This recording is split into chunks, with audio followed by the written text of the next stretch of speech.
You are being tested by an invisible race. Let that sink in for a minute.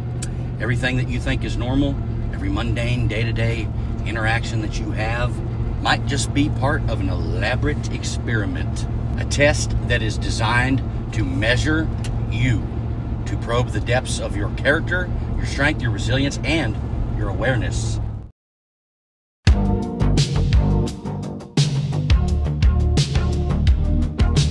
But the upper class in San Francisco is that way. The Bohemian Grove that I attend, one time at a time, the Easterners and the others that come there. But it is the most faggy goddamn thing you will ever imagine in San Francisco crowd, because it's just terrible. I mean, I never want to shake hands with anybody in San Francisco.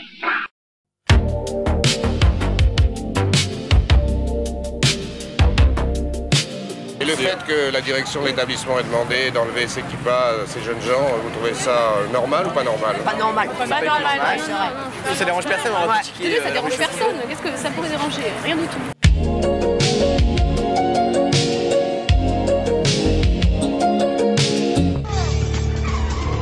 En fait, toutes les E38 sont liées avec un satellite qui s'appelle Atlas depuis le 1er avril 1994. Et l'essentiel des contrôles se passe avec le petit curseur qui est en bas à droite.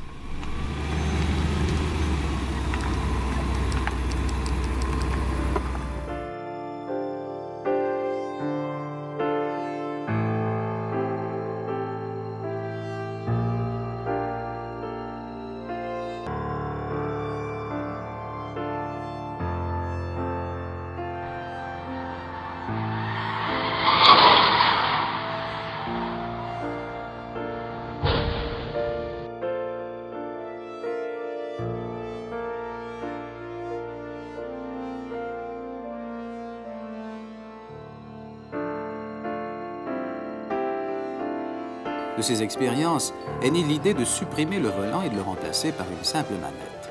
On s'aperçut ensuite que cette manette pouvait tout aussi bien commander le freinage et l'accélération. Plusieurs systèmes de conduite intégrés ont déjà été expérimentés. Toute cette recherche préfigurait déjà le rôle que l'électronique est appelée à jouer dans les mécanismes de commande de l'automobile. Grâce à l'électronique, on pouvait désormais supprimer le volant, la pédale de frein et l'accélérateur. Mais on pouvait aller plus loin encore et supprimer même le conducteur grâce à la conduite automatique.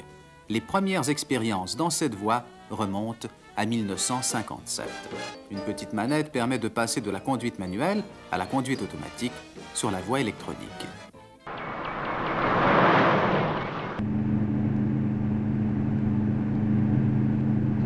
Je vous ordonne d'arrêter, vous êtes fous! Arrêtez, mais qu'est-ce qui vous prend? Vous êtes fous, arrêtez-vous!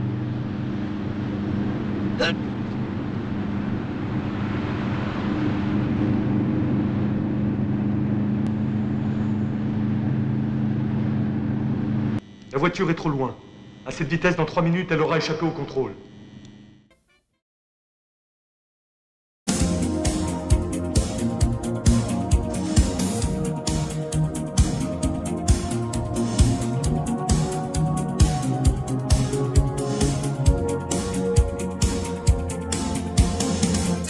Oui, je crois qu'il faut évidemment éviter toute confrontation. Et puis, il y a aussi le degré de conviction de la personne qu'on a en face de soi. Quand on a des profils qui ont totalement basculé, c'est très difficile. Honnêtement, il est vraiment exceptionnel de faire revenir quelqu'un sur les rivages de la raison quand ils ont vraiment basculé de façon extrême. C'est plutôt les personnes qui sont en entre-deux qu'on peut vraiment travailler. Et puis, il y a aussi la relation particulière qu'on peut avoir avec ces gens. Est-ce que c'est des proches ou pas?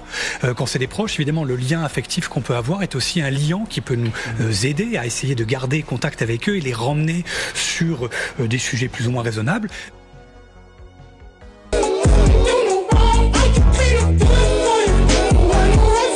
On les soignera quand ils seront malades. Pourquoi attendre qu'ils soient malades? Pour leur vendre des médicaments, banane. La première chose, c'est de doubler les prix des médocs. Nous, on est là pour vendre des médocs. Et pour vendre des médocs, il faut que les gens soient malades.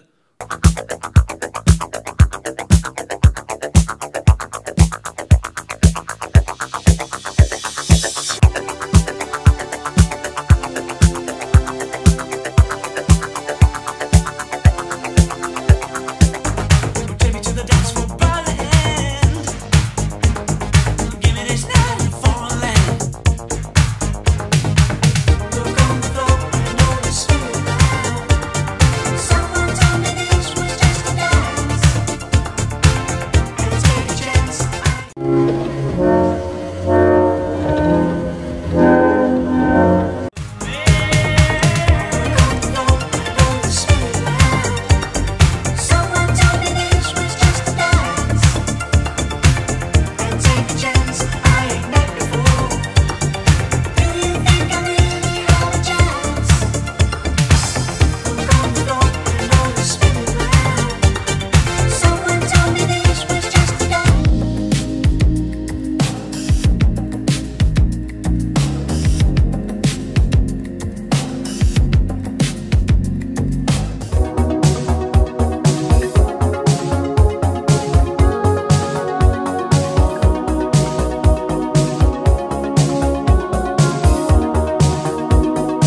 Pourquoi la commission trilatérale, le CFR et le groupe Bilderberg sont-ils aussi opaques?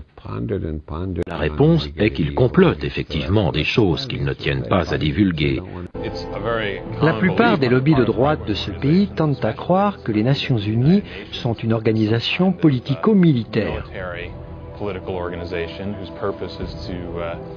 Ils pensent qu'elles ont pour but de prendre le pouvoir par la force aux États-Unis afin d'établir un gouvernement mondial unique grâce à l'OTAN, leur bras armé. Le nouvel ordre mondial se décide ici, aux Nations Unies. C'est un gouvernement mondial. Ein Volk, ein Reich, ein Führer. Soit un peuple, une patrie, un chef.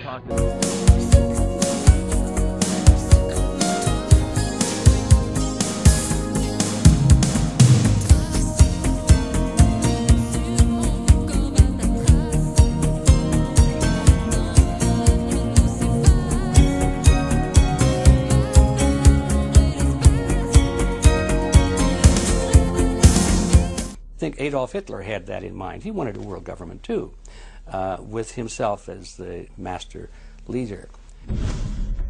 Many have regarded Hitler as the apex of evil, a true heart of darkness. But how many people know that Hitler had his own vision of a new world order?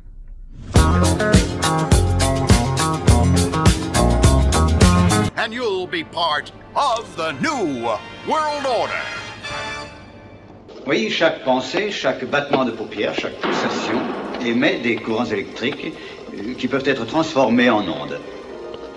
Elle a pas mal de choses dans la tête, hein? Vous savez que nous enregistrons 2000 ondes différentes à partir de 5000 points différents du cerveau. Et ça donne des millions d'indications. Nous les enregistrons toutes et ensuite nous les réunissons là-dessus. Tous ces gens qui vont, qui viennent, avec leurs soucis, leurs espoirs, et qui ne savent pas. Que devrait-il savoir? Qu'ils ne sont que l'apparence des choses, et qu'il en sera ainsi longtemps encore. Est-ce que vous avez commencé à comprendre? Ainsi, cette maison, cette propriété, moi-même en l'occurrence, et ce brave Colas, ne sommes que des représentations qui vous sont destinées. Vous comprenez? Nous sommes des apparences.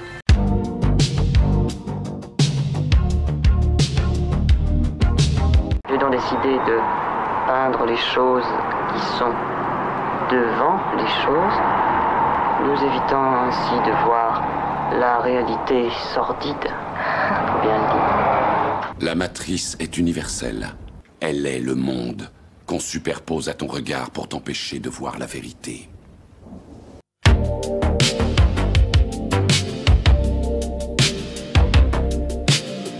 D'aucuns prétendent que la pensée est un théâtre où nos perceptions vont, viennent et s'assemblent en un nombre infini de combinaisons.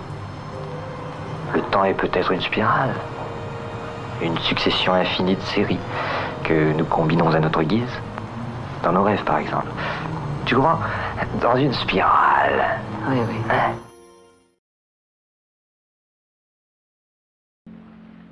Monsieur Wilson, votre opération marquera une date importante dans l'histoire de notre compagnie. On vous prépare une rentrée dans le monde, il faut être patient. Dans le temps comme dans l'espace, il y a des illusions d'optique. C'est très net.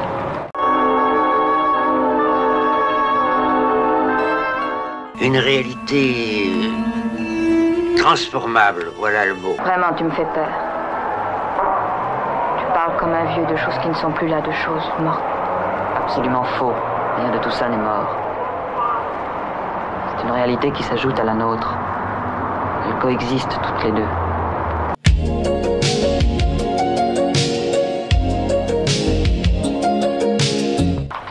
Si on développait de tels dons, on pourrait réétudier l'histoire.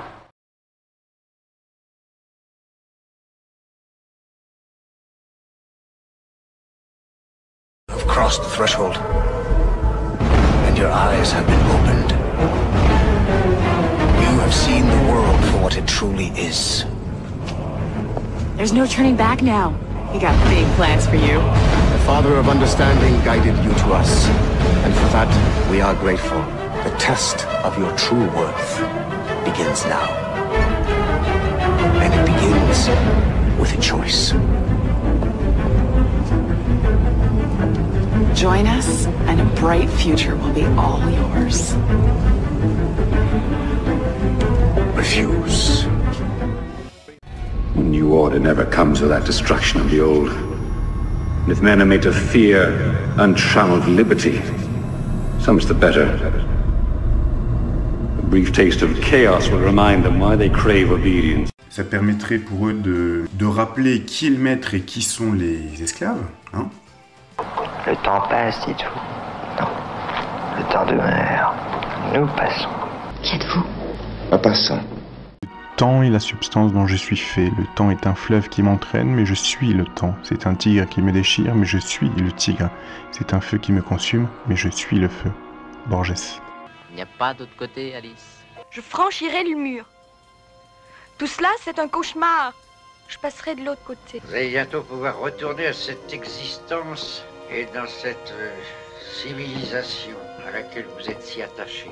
Quand vous avez essayé de passer de l'autre côté du mur, vous auriez pu réussir. Vous auriez dû avoir confiance en vous, aller jusqu'au bout de ce que vous aviez décidé. Je peux toujours recommencer, vous savez. Ah non.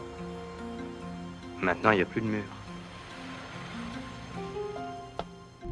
C'est comme si tu vivais dans une chambre avec un poster sur le mur. On regarde le poster en pensant que le monde c'est que ça. La chambre et le poster. Le poster est plutôt sympa. Un paysage ou quelqu'un de connu. Comme dans ce film avec la prison, c'est quoi le titre? Bref, la chambre est une cellule. Et l'image, elle est différente pour chacun de nous. Elle peut être magnifique, ou laide, dégoûtante ou triste, mais elle nous obsède. Et ce n'est qu'un mensonge, une distraction pour mieux nous cacher la vérité. Ils nous mentent. On se ment à nous-mêmes. Cette chambre, c'est pas le monde. Le monde, il est bien plus grand et bien plus étrange. Il y a un trou caché derrière le poster. Ça mène au véritable monde. On se sent en sécurité dans la chambre. Mais parfois il arrive qu'une chose surgisse de derrière le poster. Ceux qui en sont témoins paniquent et essaient d'oublier ce qu'ils ont vu. Tout comme pour un iceberg, ce que vous voyez n'est pas tout ce qui le constitue. Néanmoins, cet endroit est absolument essentiel pour le bureau.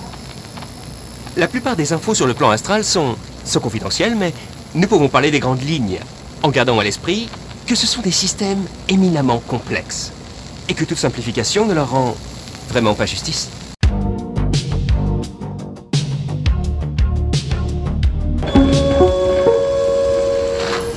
Une première hypothèse indiquait que la nature du plan astral était subjective. Mais on a vite prouvé que c'était faux. C'est un lieu existant, pas une construction de l'esprit, même si c'est par nos pensées que nous y entrons et progressons. Mais alors, on pourrait en dire autant de toute réalité.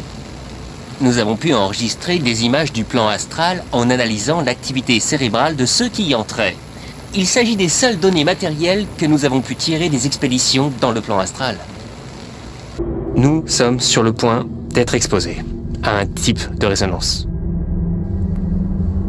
Hostile, virale, invasive, négative. C'est le but même des amplificateurs de résonance. Se servir de la protection du polyèdre. Et éviter de se faire pulvériser. Ils font pression sur nos esprits, car il s'agit de leur nature profonde. Ils ont été altérés parce que nous sommes obnubilés par eux. Nous les plaçons sur des piédestaux parce qu'ils ont l'habitude d'être vénérés. Cela les apaise. Ils sont enfermés, mais refusent d'être contrôlés. Nous les étudions pour découvrir découvrir comment il fonctionne. Si une brèche avait lieu ici, il s'ensuivrait un chaos de dimension biblique. La bête de l'événement est là. Et elle arrive. En franc-maçonnerie. Il y a Walt Disney, j'ai vu aussi. Ça, c'est vrai? Ouais, tout à fait. Walt Disney est franc-maçon. Et d'ailleurs, je sais pas si tu as remarqué, mais là, on retrouve les gants blancs de Mickey. Mais tu rigoles. Ouais. L'affaire Athanor. Une enquête qui prend naissance dans l'univers secret des francs-maçons. Les frères debout. Il y a eu des dérives, hein. Il y a eu des dérives financières, il y a eu des dérives dans tous les sens. Mais alors ça on n'avait jamais vu. Une affaire où se croisent des militaires pieds nickelés, des ex-agents secrets au service de notables fortunés. Que savez-vous de l'organisation mondiale Bilderberg, moi je n'en avais jamais entendu parler, qui réunit chaque année les personnages les plus influents du monde? Vous connaissez ça, vous? Non. Bon, bah voilà. Je connais Davos. Bilan direct, je connais la Tricontinentale, je connais Davos, mais je connais pas... Mais en tout cas, je ne connais pas du tout cette organisation, donc j'en dirai rien sur c'est peut-être une invention d'un téléspectateur qui voulait vérifier nous teste. Je me méfie beaucoup de ces organisations mondiales qui, dans l'ombre, se réunissent et distribuent en quelque sorte les dividendes et les rôles. C'est une vision de complot de l'histoire. C'est paisible, vous êtes peut-être en train de répondre très habilement à une fausse question, ce qui là pour le coup est une grande intelligence, enfin ça m'arrange. Quelque chose que vous considérez comme violent, c'est quoi? La violence, elle est effectivement d'avoir à mener les affaires de la France dans un contexte de crise mondiale. Quand on rentre à l'Élysée au Conseil des ministres, on se dit, voilà, je fais partie du gouvernement d'une des plus grandes puissances mondiales. Je suis par exemple ministre de la Santé, je suis responsable de 220 milliards d'euros. C'est moi qui les gère, hein. Et c'est quand même pas rien. C'est des responsabilités quand même. Puis ce qui est très angoissant dans l'exercice de ces fonctions, c'est que même si on s'y est préparé personnellement, personne ne vous dit rien. C'est-à-dire? Personne ne vous dit comment il convient de vous comporter, ce qu'il faut faire. On vous dit des choses, mais on ne sait pas trop si vous vous adressez à la bonne personne. On met des mois avant de réaliser qui détient vraiment le pouvoir, quels sont les conseillers occultes qui sont vraiment les gens qui comptent. Vous pouvez être plusieurs années dans la machine en passant à côté de gens qui ont le réel pouvoir de décision et sans les avoir détectés. Alors, qui sont les complots qui mettent les nouvelles sous le boisseau? Il faut donner des précisions. Alors, voilà les précisions. Vous en voulez? Je vais vous en donner. Absolument. Il existe trois groupes. Précisions des noms, des faits. Absolument. Sinon, on ne vous croira pas. Il existe trois groupes qui exercent une influence terrifiante sur l'espèce humaine. Trois groupes. Oui. La trilatérale. Trilatérale, c'est trois. L'Amérique du Nord, l'Europe et le Japon, à charge pour ces trois partenaires de se partager la planète avec des zones d'influence croissantes. Le groupe des Bilderberg, qui est un groupe un peu moins connu, et le CFR, le Council on Foreign Relations, Conseil des Relations étrangères, dont le siège est également à New York, à Manhattan. Ces organismes, qui sont une sorte de super mafia, c'est facile de rire, parce que le public a été conditionné depuis un demi-siècle pour répondre par des sarcasmes dès l'instant où on aborde le domaine du complot. Qu'est-ce qu'ils font? Parce que vous dites complot. Complot contre quoi? Ils font quoi, ces gens-là? Recevoir le futur gouvernement de la Terre, qui aura des représentants d'un peu tous les domaines, de toutes les nations. C'est peut-être une chance pour la planète d'avoir un gouvernement unique. Pour une fois. Oui, seulement. Il y a quand même quelques problèmes aussi. Il y a une gigantesque conspiration également financière. C'est pas moi, je ne suis pas un spécialiste. Et alors, pourquoi le complot? Des gens extrêmement éminents. Les gouvernants secrets existent bien. Les gouvernants secrets. Et ça, c'est inquiétant. Enfin, disons que c'est une hypothèse qui reste à prouver. Il y aura du travail. On nous a, au cours du mois de septembre et dans les mois qui ont précédé, raconté quantité de choses. Il faut voter pour Maastricht, il faut unir l'Europe, etc. Je suis bien d'accord, je suis tout à fait d'accord, et je me répète, je me cite, mais c'est vrai, depuis 40 ans que j'écris des bouquins de science-fiction, dès la première décennie, j'ai toujours prôné les États-Unis d'Europe et ceux du monde, mais pas à travers la mainmise de la trilatérale, du CFR. Non, pas ça. Et si vous me permettez une remarque un peu cavalière, un peu leste, on s'est fait couillonner à Maastricht.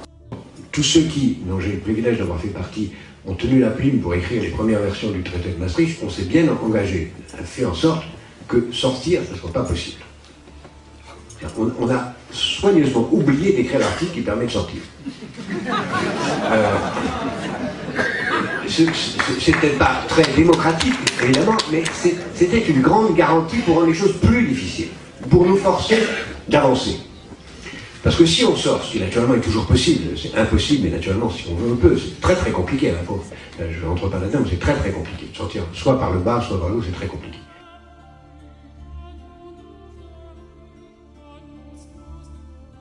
Bon, on dit qu'il était franc-maçon du 33e degré. Qu'est-ce que ça veut dire, ça? Parce que moi, je ne suis pas franc-maçon et je n'ai pas envie de le devenir, je le dis tout de suite.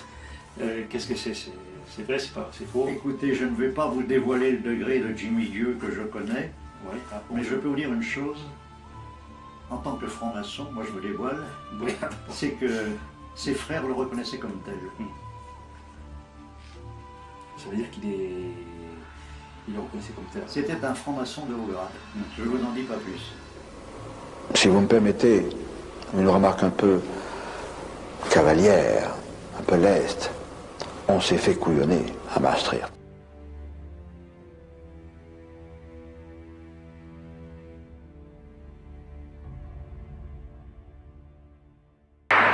Jimmy Guilleux, bonsoir. Bonsoir à tous. Thierry Roland, demain le chaos. Qu'est-ce que ça veut dire demain le chaos, Jimmy Guilleux?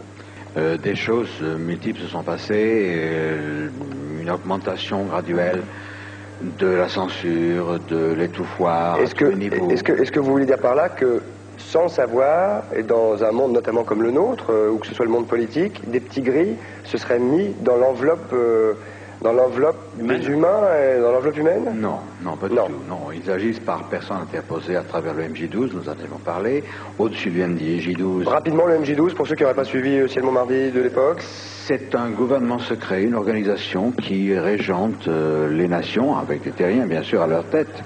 Gouvernement de petits gris, hein, c'est ça? Non. Non, dites n'importe quoi. Non. Les gris sont derrière. Ils sont guidés par les petits gris. Ça. Là, vous dites maintenant les gris, ils sont plus petits. C'est-à-dire qu'en France, c'est mal vu. Hein. Ça fait un peu champignon et escargot. Alors, c'est agréable à manger et à boire, mais enfin, il vaut mieux s'en passer. Donc, il y a un gouvernement secret qui s'appelle le MJ12, qui dirige donc, et qui dirigerait des instances nationales? Internationales. Il est basé où, le gouvernement? Il n'a pas de siège connu. Et ce qui est grave, c'est qu'au-delà de ce MJ12, il y a des organisations que le public commence à connaître, le trilatéral, le CFR, le Council on Foreign Relations, le Conseil des Relations étrangères, et le groupe Bilderberg, qui sont des organismes qui existent. Que savez-vous de l'organisation mondiale Bilderberg? Moi, je n'en avais jamais entendu parler. Et la trilatérale, il y a des gens comme Raymond Barre. Quelles sont les révélations véritablement choc que vous auriez à nous faire aujourd'hui? Et là, je demande un petit peu au public de garder son sérieux et sa concentration. Oui, parce que nous sommes tous concernés, hein. Nous sommes sur la même... Le petit gris est à nos portes, je vous le signale, à la nôtre aussi bien qu'à la vôtre, donc il ne faut pas rigoler avec ça. Alors, les révélations qu'on pourrait faire, c'est que je ne citerai pas de nom. C'est dommage. Si vous me poussez un peu, je le cite. Mais je vous pousse un peu. Oui. Je vous pousse même. Alors, lâchement, c'est pas moi qui le cite. C'est une publication qui s'appelle Ceux qui tirent les ficelles, de un monsieur qui s'appelle Henri Coston. Il publie la liste de la réunion trilatérale de 1989 à Paris. Oui. Voilà. On la voit ici. Il y a divers noms, dont celui de monsieur Hubert Curien, qui est le ministre de la Recherche. Il y a même Raymond Barre qui fait partie de la trilatérale, je crois. Oui, mais Hubert Curien. Il y a Roland Dumas, Jacques Delors. Oui. Giovanni Agnelli. Tout ça, il serait manipulé par Alain les petits gris. Alain Poher, Jacques Chirac. Alain Poher manipulé par un petit gris, vous vous rendez compte? Claude Imbert. Jacques Chirac, Anne Others. Et Yotaro Kobayashi, ça fait peur. Alors, si l'on sait... C'est que ça fout les pépettes. Ça fout les pépettes. Ça fout les pépettes. C'est pas moi qui ai édité ça, hein. C'est pas moi qui ai publié ça. C'est-à-dire qu'il y a eu une réunion dirigée par les... Toutes les années. Oui. Dirigée par les gris, Non, pas dirigé par les grilles, dirigé par la trilatérale, qui est une... disons qu'il y a des ponts. Est-ce que vous ne vivez pas, monsieur, pardonnez-moi, mais est-ce que vous ne vivez pas dans l'angoisse que les grilles, qui sont secrets, et on les comprend, et puissants, on le sait grâce à vous, est-ce que vous n'avez pas peur finalement, chaque jour, lorsque vous sortez de chez vous, d'avoir des représailles de ces grilles qui en auront peut-être assez, que vous les rouliez dans la farine, que vous racontiez ce qui se passe, alors que ça doit rester pour eux bien évidemment secret pour que ce soit efficace? Les nations, les peuples, ont été conditionnés depuis plus de 40 ans par les autorités pour réagir par des rires, des sarcasmes, chaque fois qu'on parle des extraterrestres en général, et des grilles en particulier. Bon, alors c'est une protection, mais j'ai aussi ma propre protection, mon assurance vie.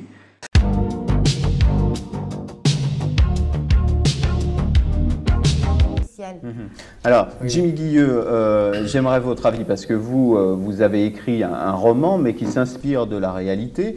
Vous accusez directement une sorte de mafia qui sera en liaison avec de vrais extraterrestres, si j'ose dire. C'est ça.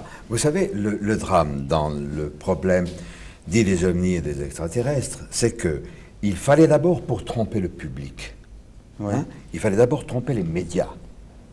Les autorités américaines, qui sont les premières concernées, vous savez, la suprême ruse du diable consiste à laisser croire qu'il n'existe pas. Alors, je vais à l'encontre, évidemment, de ce que dit Mauger, évidemment. Bon. Oui, j'annonce la colère. Il faut non pas avoir le courage de ces opinions. Ce ne sont pas des opinions. Non, ce sont mais des choses que nous savons. Bon, nous savons de façon formelle, qu'un organisme qu'on appelle le MJ12, dont on dit du mal quand on n'a pas le courage d'enquêter jusqu'au fond de la chose, il y a des campagnes de dénigrement, etc. Bon, il existe une conjuration du silence à l'échelle de la planète. Non, mais concrètement, qu'est-ce qui vous fait dire qu'il y a des puissances que j'appellerais occultes qui sont derrière tout ça? Concrètement, qu'est-ce que vous avez comme preuve? Vous savez, moi, si je vous dis que hier j'ai mangé, je sais pas moi, du serpent de boa, il n'y a qu'une autopsie qui pourra le prouver. Or, grâce à Dieu, je suis encore vivant. Bon, alors, les preuves matérielles, ne m'en demandez pas. Ne m'en demandez pas parce que je ne les ai pas, moi.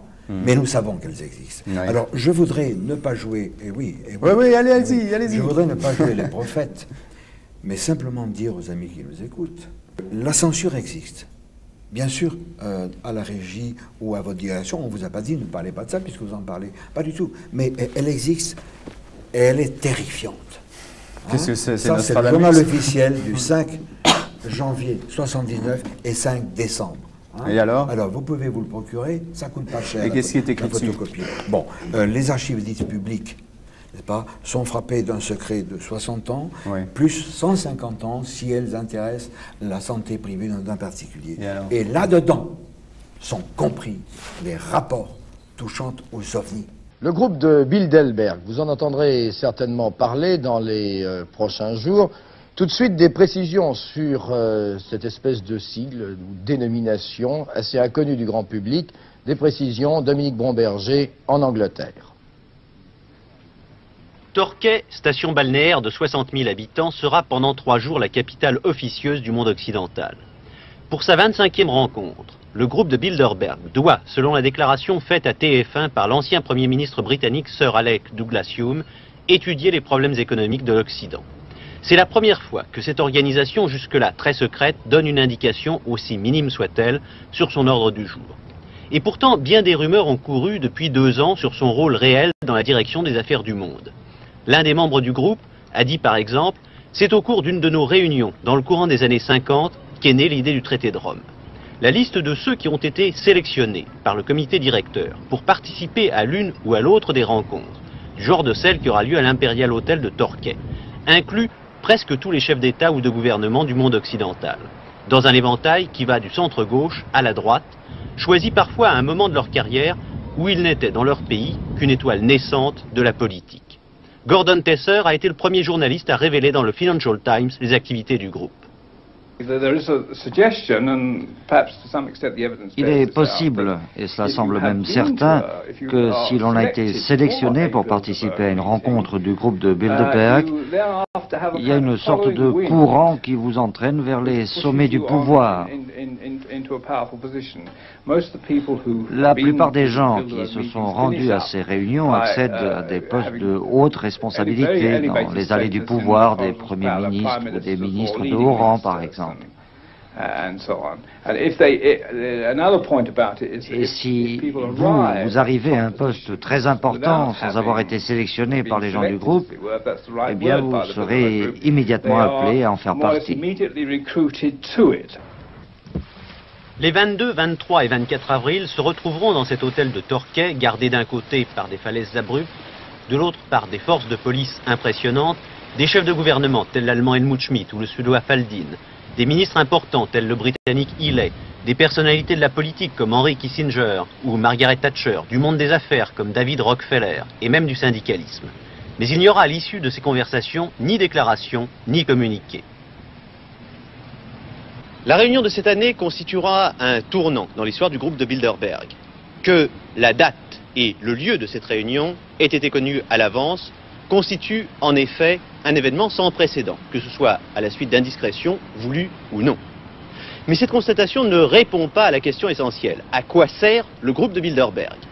S'agit-il simplement d'un forum où les grands du monde occidental se retrouvent pour échanger leurs idées et éviter entre eux tout malentendu?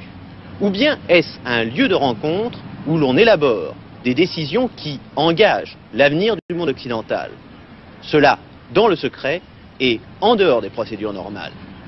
TF1 à l'Imperial Hotel, Torquay. Le 4 août 1964, nous avons découvert l'ancienne maison en enquêtant sur un cas potentiel d'événement d'altération du monde dans les tunnels du métro de New York City. Les agents ont réussi à entrer dans le bâtiment. Dès qu'on en a été conscient, elle a existé. Pour le restant de la population, elle restait invisible à l'œil nu. Comme un angle mort fuyant qui semblait nous repousser toute observation. C'est un lieu de pouvoir, une véritable EAM à elle toute seule, semblant adhérer à ses propres contraintes physiques externes, mais constamment enfreignant les limites connues de la réalité. C'est instable et changeant. Après des recherches intensives et des investigations, le bureau a fait du bâtiment son quartier général, le 13 novembre 1968. Le Bureau fédéral de contrôle ne s'est jamais exposé. Ça a toujours été une opération confidentielle et absolument top secrète. Imaginez donc notre surprise quand les propriétés anti-observation du bâtiment ont commencé de manière non quantifiable à affecter l'ensemble du bureau.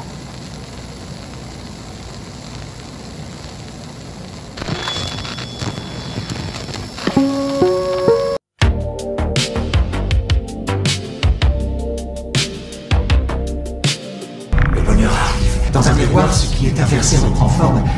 Laisse tes entrailles à la porte. Enfonce tes doigts dans la surface, dans l'humidité. Tu as toujours été le nouveau toi. Tu voudrais que ce soit vrai. Nous t'entourons pendant que tu rêves. Tu as des perles blanches, des rouges en leur centre. Enfonce tes doigts dans la surface, dans l'humidité. Tu as toujours été le nouveau toi. Ils ont ouvert la porte, Ruiz. C'est la seule chose pour laquelle je les remercie. Tu dois voir la vérité par toi-même. Ordinary. Une seule affaire qui renferme tant de choses. Un nouvel objet de pouvoir, quelque chose que nous n'avons jamais vu auparavant.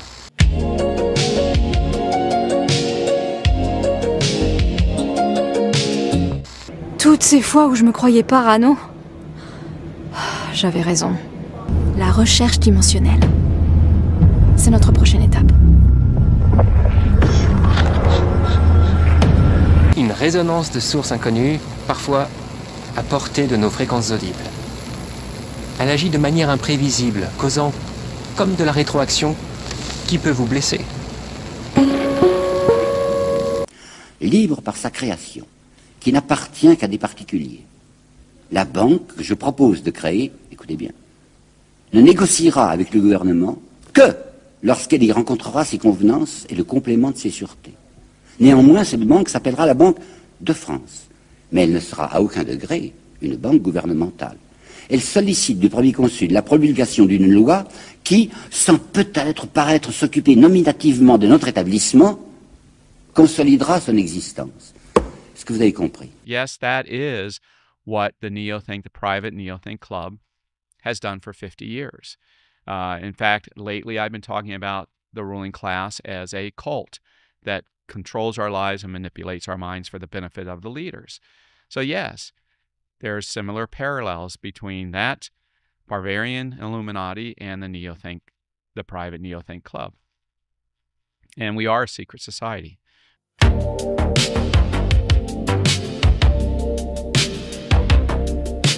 It is a big idea, a new world order, where diverse nations are drawn together in common cause to achieve the universal aspirations of mankind: peace and security, freedom, and the rule of law. The following announcement has been paid for by the New World Order. On s'est fait envahir. Je dois agir.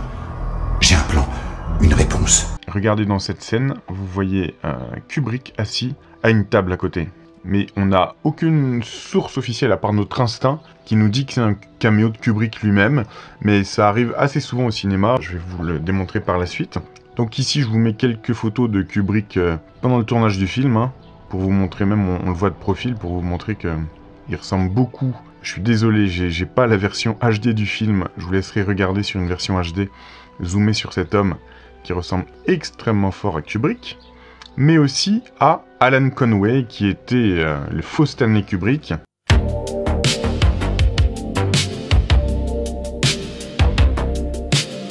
Le numéro de téléphone 911 a été mis en place en 1968, soit à peu près un an après le début des travaux des World Trade Center.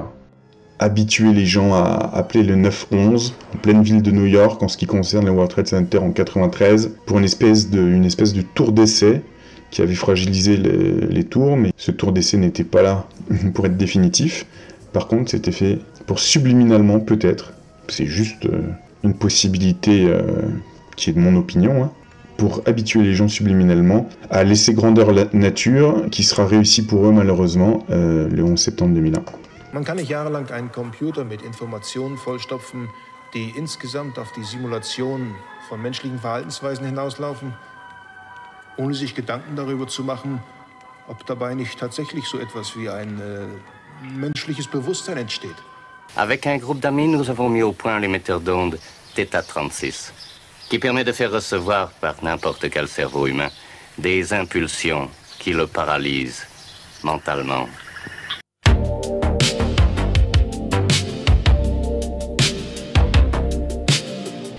Mon cher Vénérable, nous avons un service à vous demander. Enfin, dis donc, je vous suis tout dévoué. Le jeune Avenel qui vient de parler assez brillamment devrait subir les épreuves de l'initiation. La maçonnerie lui apporterait beaucoup et le disciplinerait. Ne croyez-vous pas? J'y pensais déjà. Nous allons nous en occuper activement. Mes frères, le profane Avenel, qui nous est recommandé par notre frère Gainsbourg. Le temps est peut-être une spirale, une succession infinie de séries que nous combinons à notre guise, dans nos rêves par exemple. Tu comprends? Dans une spirale. Oui, oui. Hein? Notre frère Gainsbourg, vice-président de la Chambre, et député. Cela ne nous impressionne pas. Nous devons surtout examiner ce qu'il pourra apporter à la franc-maçonnerie. Nous travaillons sur une solution avec l'équipe de direction, mais il reste encore beaucoup à faire. Ça nous concerne tous. Vous,